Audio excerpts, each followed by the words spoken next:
I mentioned before that I've never met anybody that started drugs to become an addict. Both of you talked about hopelessness and people's lives are not where they want. My experience has been that a lot of this really does begin as self-medication. I see it with dysfunctional families. I see kids that are trying to escape a dysfunctional home situation. I see it with people that don't have anything to really move towards.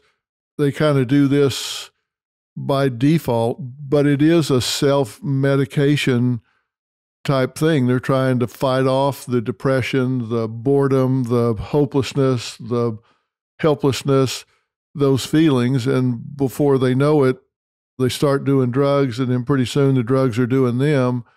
And now they're doing them to keep from getting god-awful deathly sick, and days turn into weeks, and weeks turn into months, and months turn into years. And we've got people naively thinking they're going to arrest their way out of that. How are we that stupid? I don't understand. Yeah, I think the episode we had with Johan Hari really highlighted a thing that I guess a lot of people know, but I never really made the connection that addiction is a lack of connection. And these people are missing fundamental connections in their life. And if we start looking at it like that approach, and I think we cast anybody away that does drugs. Once you're a junkie, you're an addict, and there's nothing that could be done for you. You turn into a zombie, a monster, however people view. And granted, it can seem like that your loving relative is now stealing stuff from you. You see a change in their demeanor. You see a change in how they look. So, yeah, I think that's one of the biggest things is that people are lacking that connection. And you can't just go to jail and expect that to go away because it's drugs in the jail. I can't imagine a worse place. You know, you're saying how stupid can we be? You know, we could be really stupid on this issue and a lot of other issues. I can't imagine a worse place than jail or prison for someone that is trying to recover from addiction. You know, Clayton brought up the Johan Hari episode that we did, and he talks about this famous study done, an experiment called Rat Park, where essentially you put a rat in a cage and you give them a thing of water with that's just straight water and one with cocaine. And you leave them really no other options where nothing's going on. It's just a cage by themselves. They start going towards the cocaine one, and they eventually will overdose and die. You put them in a position where you build this huge thing, and this guy did this with a bunch of other rats to have sex with and all the food that he wanted and exercise wheels and everything else. And after a while, they stopped going towards the cocaine water. And it just shows you that addiction definitely has a chemical component to it, but it is that social interaction. And our response to this as a public policy has essentially said, if we throw you in this more desperate situation, you will somehow manage to get out of it. I just don't see the connection there. And so you start thinking about what else is going on here and why do we continue these policies? And I think there's a lot of reasons behind that. But we definitely have not been following the evidence or the science or experts like yourself, Dr. Phil, and others on how to actually treat addiction, something that is really damn impossible to do for a lot of people. And we're using a police response with non-experts leading the way. And we've been doing this for decades now. It's interesting that you say that, and I'm familiar with that study. People say, well, what's that got to do with human beings? Well, it's called comparative psychology, and you can see patterns in the way that animals respond, and it does generalize to human beings in not all, but certain situations. My son, Jay, wrote a #1 New York Times bestseller when he was a freshman in college, and his high school teachers didn't believe it because they said, we couldn't get the little shit to read a book in high school. Now he's written a book in college, and it was Life Strategies for Teens. In this book, he was talking about different strategies for teenagers, and part of it was he got really curious about why some teens got involved in drugs and why others didn't. So across the country, he talked to those two groups. He really had a theory as to why it was the case. And he said he was completely wrong, which he found out when he started talking to them. Those kids that were not on drugs were saying it wasn't that they had a better moral compass. It wasn't that they had somebody standing over their shoulder and telling them, don't do this, don't do that. They did it essentially out of selfish motivation or greed. They said, I want something in my life. I want to be on the football team. I want to be in the choir. I want to get a car. I want to have a job. I want to have this or that. And drugs don't fit into that plan.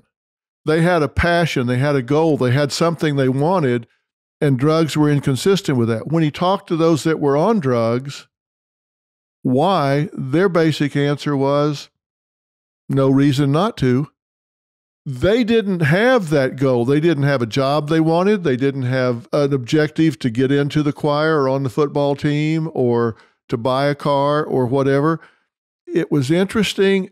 Every one of them said they were accepted because the only admission criteria for the drug culture was that you do drugs. You could be tall, short, fat, skinny, dirty, clean, whatever, didn't matter. The only admission criteria was that you do drugs. That wasn't the case for other groups that they might aspire to be a part of. And the number one need in all people is acceptance.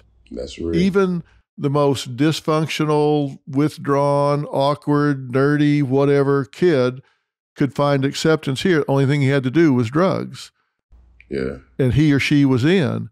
Even my son, at 18 years old, figured out you've got to give these people a reason not to do drugs. You got to give them something they want more.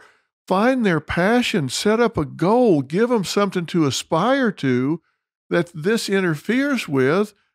Then they, A, don't want it or need it.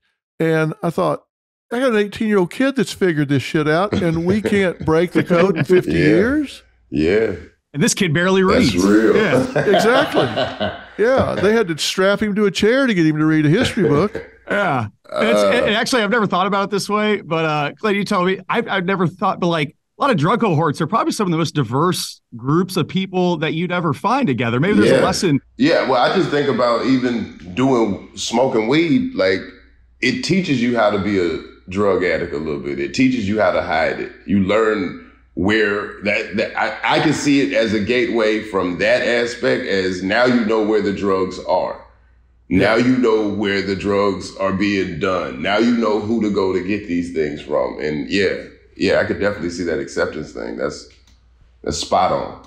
You know, I've toured probably 10, 15, 20 prisons in during my career. And the thing that always, pisses me off the most is that, all right, we have this response and we send people to jail and prison for things. And we have them here. We have an attentive audience. And it's 2 p.m. You have a bunch of men that are 20 to 50 years old, and everyone's sitting in their bed with their personal TVs, watching Maury Povich or possibly Dr. Phil shows on there or something. There's no classes. There's no recovery. There's so little going on there to provide that value potentially when they get out, to have a trade, to have a skill. And this happens in some places, but for the vast majority, people just kind of sit. They may get a little rec time. They eat their meals, and then they come back out. And then we ask them to be recovered, to have these types of goals in life. We don't give them meaning to live and prosper and leave that type of society when we allow them to go out. And so even when we do have this criminal justice response and we have them here, we just fail to provide that hope for them at that point, to provide something. I think you're spot on. Your son was spot on. Figure that out. You got to give people something to believe in. Think about the things that you value in your life. If it's your family, your job, whatever, those are the things that you wake up in the morning, you get excited to do. And taking all that away or not providing that for someone when they are struggling, of course, we're just going to continue to fail year after year on this. That was Jay's conclusion when he came out of it in talking to parents. He said, if your child doesn't have something they're passionate about, something they want, then you need to help them find that right now. You can sit there and lecture them, and you sound like the teacher in the Peanuts cartoon, wah, wah, wah, wah, wah. But if you can actually motivate them to say, what is it you want? What do you care about? And it doesn't matter if it's drag racing or neurobiology, whatever it is, find something that is incompatible, inconsistent with getting into drugs.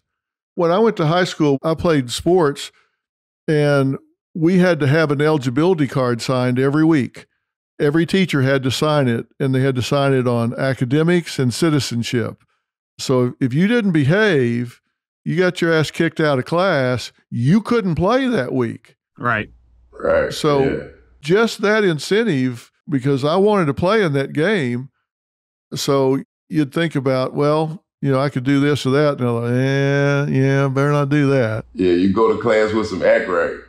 Exactly. It's like you figured out how much weed you could carry that you could eat in the time it took for them to get out of the car and walk up to your window, right? Yep.